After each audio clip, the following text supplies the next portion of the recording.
lain. Nyawa pun bahkan menjadi taruhannya.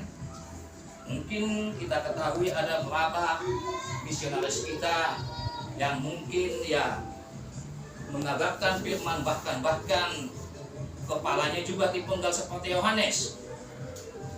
Namun itulah kita yang mempunyai kekuatan di dalam Tuhan. Hal-hal seperti itu bukanlah menjadi suatu ketakutan atau batu sandungan bagi kita. Kalau kita memang betul-betul mengimani Kristus itu di dalam hati kita. Namun sering menjadi tantangan di dalam kehidupan kita. Kita sebagai orang-orang Kristen yang mempercayai Kristus, kita katakan kita adalah pengikut Kristus.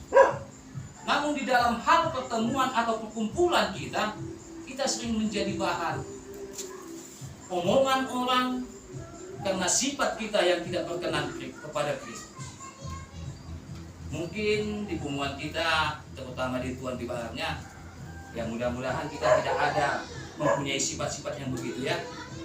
Ya, kita berharap di kehadiran kita, dimanapun kita berada, kita harus mempunyai dampak yang baik dan punya pengaruh yang baik, agar kita benar-benar mengimani bahwasanya Kristus itu adalah yang menjadi pemimpin kita, menjadi acuan kita, karena kita pun mungkin yang ada di tempat ini, kita datang beribadah, bernyanyi bersama, memuji Tuhan, karena kita menginginkan sifat-sifat Kristus itu ada bersama-sama dengan kita. Bapak Ibu yang dikasihi Tuhan kita Yesus Kristus, di dalam hal menabur, mungkin kita pun sebagai anak-anak Tuhan sering juga disulitkan oleh hal-hal apa yang akan kita tabur itu. Apakah itu terkadang berkenan kepada orang di sekitar kita? Apakah itu bertentangan dengan prinsip-prinsip dia? Terkadang memang sering kita jatuh bangun, apalagi pada masa sekarang ini. Di saat kita mengalami suatu kesulitan, kita selalu bermohon dan mengingat kepada Tuhan. Kiranya Tuhan membukakan pintu-pintu kebaikan ataupun berkat kepada kita. Dan pada saat kita merasa sukacita, apakah kita pernah mengingat Tuhan? Apakah kita mau memberikan apa yang kita dapatkan kepada Tuhan sebagai ucapan syukur kita? Terkadang kalau kita pikir-pikir di dalam hidup kita, sering kita punya hitung-hitungan kepada Tuhan. Bahkan di dalam hati kita pun sudah seringnya kita bernajat, bahkan najat itu belum tentu kita lakukan sepenuhnya. Saya pernah mengalami suatu permasalahan dalam kesaksian Bapak Ibu yang kekasih. Pada saat ada suatu permasalahan keluarga yang saya hadapi, saya bingung bagaimana cara memecahkan permasalahan ini. Bahkan saya sampai bertanya jawab atau komunikasi dengan teman-teman yang dekat, bagaimananya caranya menghadapi permasalahan yang kuhadapi ini. Saya katakan begitu kepada teman-teman saya. Jadi dia pun menjawab, bahkan persoalan yang saya hadapi itu susah untuk menerangkannya.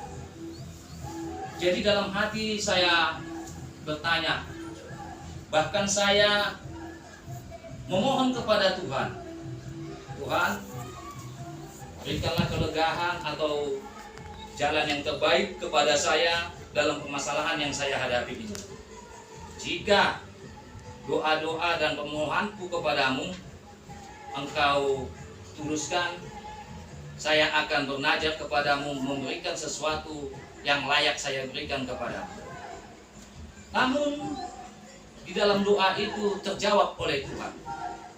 Tapi Bapak Ibu yang menjadi permasalahannya, najar yang saya janjikan kepada Tuhan tidak tepat.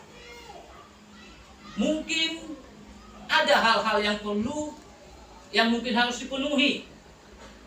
Namun bagaimana sebenarnya najar kita itu yang kita sudah janjikan kepada Tuhan? Apakah kita ini masih layak menjadi anak-anak yang Tuhan kasihi? Sementara Tuhan memang sudah mengasihi kita.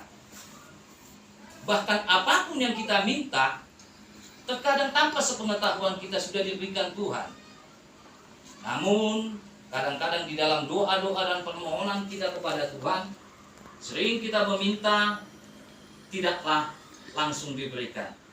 Karena memang sifatnya kita sebagai orang percaya juga harus tahu bahwasanya ada kata menanti, menunggu sabar. Jika pada saat kita merasa meminta kepada Tuhan di situ diberikan, maka timbullah kesombongan-kesombongan yang ada sama kita. Bapak Ibu yang dikasihi Tuhan, inilah mungkin perenungan yang perlu menjadi bahan untuk kita dimuat Tuhan di mana, supaya kita ada di tengah-tengah organisasi kita yang beralaskan Tuhan Yesus Kristus yang menjadi pimpinan kita. Kita harus bisa menjadi pembawa dampak yang positif kepada teman-teman dan lingkungan kita, agar kita benar-benar menjadi orang-orang yang pengikut Kristus yang setia, supaya Tuhan itu tetap menjadi naungan kita dan tempat kita untuk mengadukan